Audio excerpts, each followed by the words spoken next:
Assalamualaikum warahmatullahi wabarakatuh. Hello my students, have a nice activities today. May God always bless us. Okay my students, now we are talking about recount text. This material is for grade 10, senior high school students. Okay my students, the first thing that we have to know from this material is definition of recount text. What is it? A recount tells us about something that has happened. It is written for someone who wants to know what has happened. It is written in chronological order.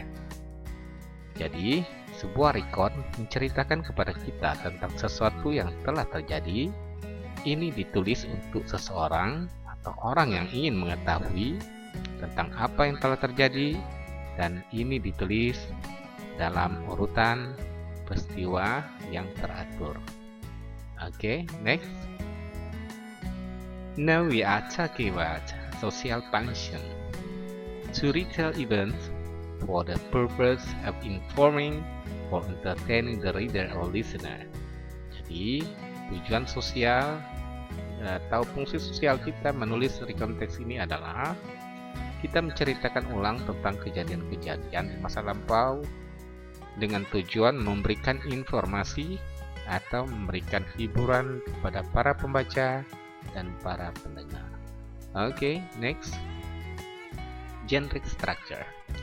There are two main items of generic structure. The first, orientation, to provide the setting and introduce participant. Jadi pada bagian orientation ini kita mengenalkan tempat, kemudian juga kita mengenalkan para tokoh. The second, events atau peristiwa-peristiwa, to tell what happened in what sequence. Jadi pada bagian event di sini kita menceritakan tentang apa saja yang telah terjadi di masa lalu, tentunya dalam urutan yang baik dan benar. Oke. Third, yang ketiga, reorientation.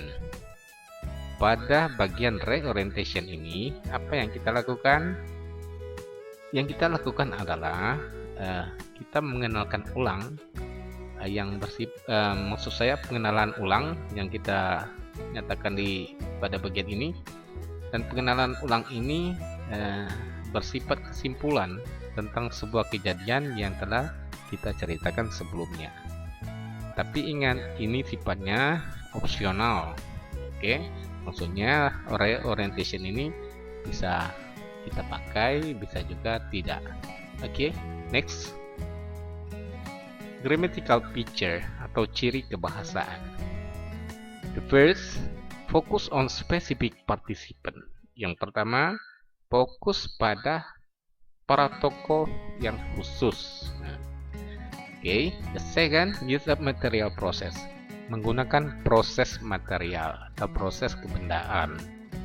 The third, circumstance of time and place. Nah, kita menggunakan hal-hal mengenai waktu dan tempat.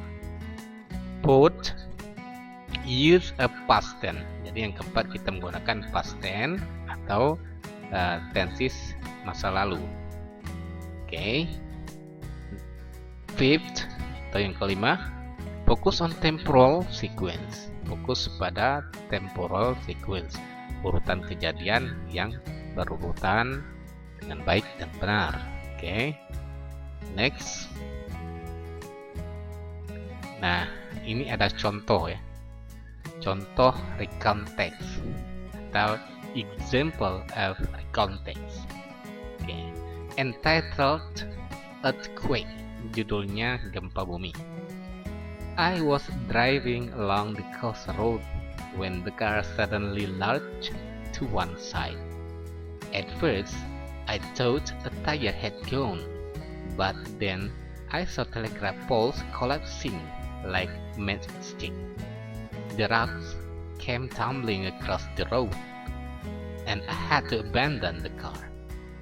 When I got back to town, well, as I say, there was not much left.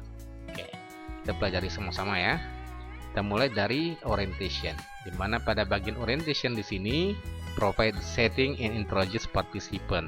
Jadi kita menyiapkan atau mengenalkan tentang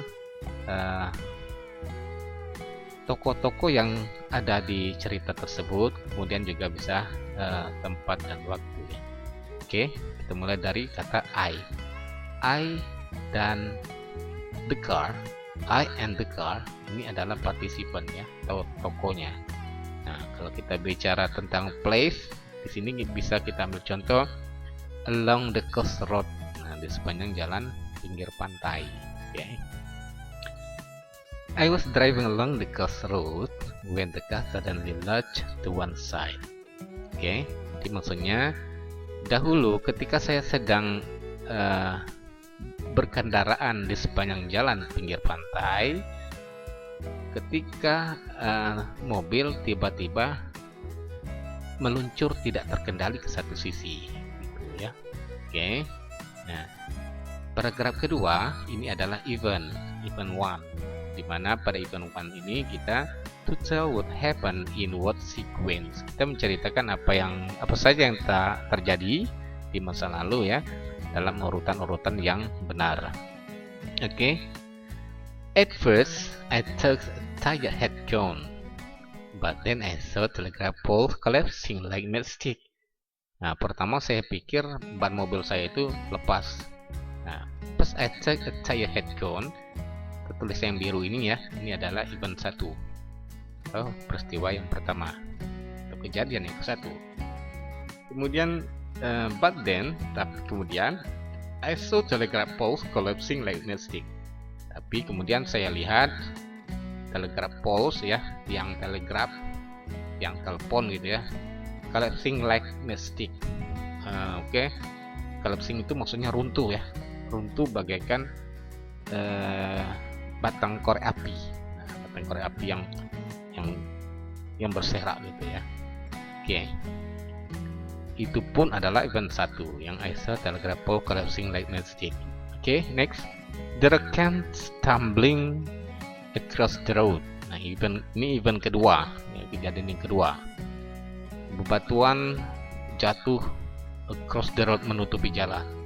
And I had to abandon the car. Dan saya harus meninggalkan mobil. Nah, event kedua juga ya. Ini yang tulisan warna hijau ini. Oke, next. When I got back town. Nah, ketika saya pulang ke kota, well, I said there was not much left. Nah, saya saksikan bahwa tidak ada banyak lagi yang tersisa, semuanya hancur karena gempa tersebut ya. Kalimat I got back to town ini adalah reorientation ya. Ingat, yang namanya reorientation itu adalah optional, bisa ada bisa tidak. Tapi yang dimaksud di sini adalah I got back to town di sini adalah kalimat reorientation yang berarti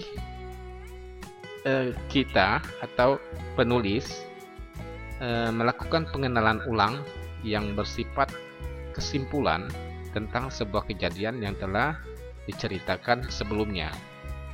Nah, pengenalan ulang ini berkenaan dengan subjek atau objek yang diceritakan tersebut. Oke. Okay, my student, I think it's enough. Thank you very much for your time and attention. See you next time. Assalamualaikum warahmatullahi wabarakatuh.